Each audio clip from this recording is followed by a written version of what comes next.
नमस्कार दोस्तों, स्वागत है आपका रूपीटाइड एआई पर।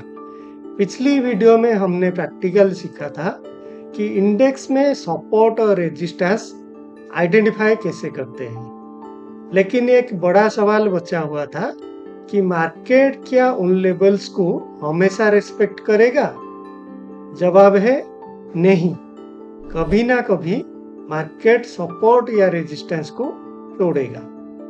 आज के वीडियो में हम डिटेल में समझेंगे कि सपोर्ट और रेजिस्टेंस ब्रेक होने के सिग्नल क्या होते हैं और कौन से टाइम फ्रेम पर ब्रेक होने का चांसेस ज़्यादा होता है, यानी ब्रेकआउट या ब्रेकडाउन सस्टेन होता है। छोटी सी रिकैप कर लेते हैं। सपोर्ट यानी नीचे का फ्लोर, रेजिस्टेंस यानी ऊपर का सीलिंग। मार्केट हमेशा उन लेवल्स के आसपास रुकता है, लेकिन जब डिमांड या सप्लाई वीक हो जाती है तो वो लेवल ब्रेक हो जाता है।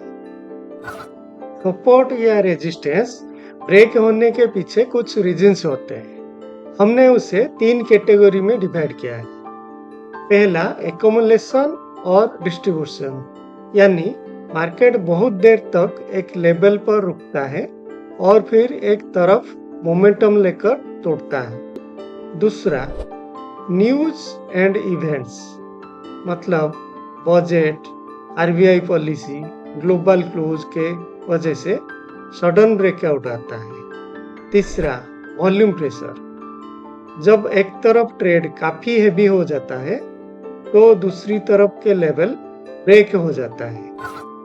सबसे स्ट्रॉन्ग ब्रेकआउट तब होता है जब सपोर्ट या रेजिस्टेंस हायर टाइम फ्रेम पर, यानी वीकली या डेली टाइम फ्रेम पर ब्रेक हो, क्योंकि हेवी लॉट वाले लोग उस लेवल को देख रहे होते हैं, इसलिए उस ब्रेक का इम्पैक्ट भी बड़ा होता है।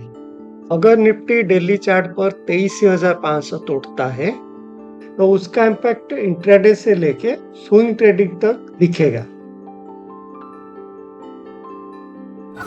लेकिन इंट्राडे ट्रेडर्स के लिए 15 मिनट या 1 आवर चार्ट पर ब्रेकआउट्स इंपॉर्टेंट होते हैं। और ध्यान रहे, छोटे टाइम फ्रेम पर फॉल्स ब्रेकआउट्स ज्यादा होते हैं, इसीलिए आपको सिर्फ वीक के ऊपर या नीचे जाने से नहीं, बल्कि कैंडल का क्लोज देखना होगा।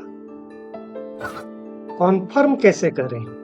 रूल सिंपल है, सिर्फ लेवल तोड़ना ब्रेकआउट नहीं होता, कैंडल का क्लोज प्लस वॉल्यूम होना चाहिए।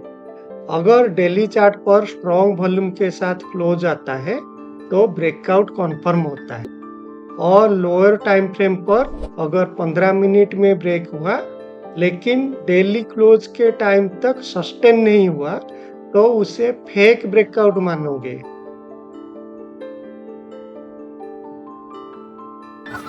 चलिए एक लाइव चार्ट एग्जांपल लेते हैं। ये निफ्टी का डेली चार्ट है। देखो 22,600 पर रेजिस्टेंस था। मार्केट ने 3 बार यहाँ से गिरावट दिखाई, लेकिन जब फाइनली ब्रेकआउट हुआ तो कैंडल ने स्ट्रॉन्ग क्लोज दिया और वॉल्यूम भी हाई था। इसके बाद मार्केट ऊपर सस्टेन कर गया। इसी तरह अगर सपोर्ट ब्रेकआउट होता है तो नीचे फॉल फास्ट हो जाता है। बहुत सारे लोग कुछ कॉमन मिस्टेक कर लेते हैं। सबसे कॉमन मिस्टेक ये होता है कि वीक के ऊपर या नीचे जाने को ब्रेकआउट मान लेना, सिर्फ एक छोटे टाइम फ्रेम पर ब्रेकआउट देखकर ट्रेड कर लेना, वॉल्यूम को इग्नोर कर देना, हायर टाइम फ्रेम क्लोज को इग्नोर करना, ये सब गलतियां आपको लॉस दिलाती है। दोस्तों, आज आपने सीखा कि सपोर्ट और रेजिस्टेंस ब्रेक कैसे होते हैं और कौन से टाइम फ्रेम पर ब्रेक होने का चांस ज्यादा होता है। याद रखिए, हायर टाइम फ्रेम पर ब्रेकआउट का इम्पैक्ट सबसे स्ट्रॉन्ग होता है और कंफर्मेशन के लिए हमेशा कैंडल का क्लोज और वॉल्यूम देखिए। लेकिन एक और बड़ा सवाल बचा हुआ है, ब्रेकआउट होने के बाद एंट्री और एग्जिट कहाँ करें? इसका जवाब मिलेगा अगले वीडियो में। Breakout trading strategy, entry, exit and stop loss. तो चैनल को सब्सक्राइब करें और बेल आइकन को दबाना ना भूलें।